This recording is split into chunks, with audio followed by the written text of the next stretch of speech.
Do jeito certo, do jeito que tem que ser, hein? O preço da ignorância eu sei. Tudo tanto é porque ainda não paguei.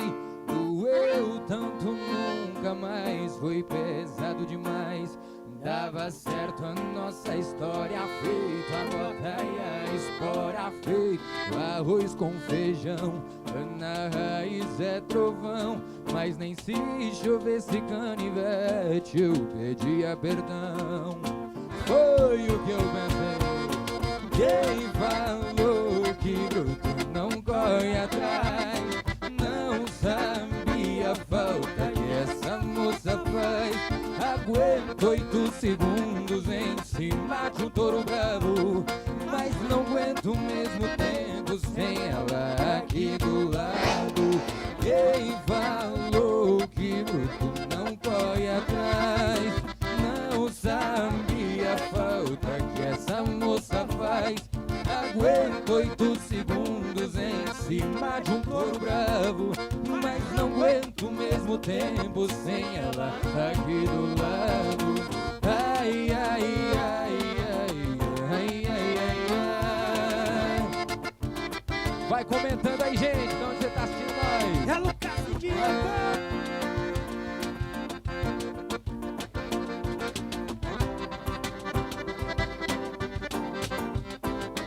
Dava certo a nossa história, feito a gota e a espora, feito arroz com feijão.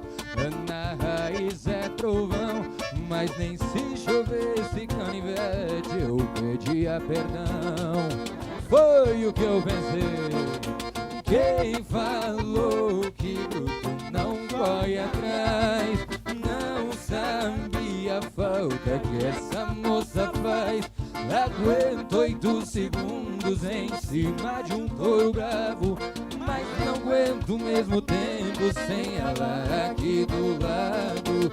Quem falou que bruto não corre atrás não sabia a falta que essa moça faz. Aguento 8 segundos em cima de um touro bravo, mas não aguento o mesmo tempo sem ela aqui do lado. Ai, ai, ai, ai, ai, ai, ai, ai. Vambora! Aguento 8 segundos em cima de um touro bravo, mas não aguento o mesmo tempo sem ela aqui do lado. Ô, modão bom demais.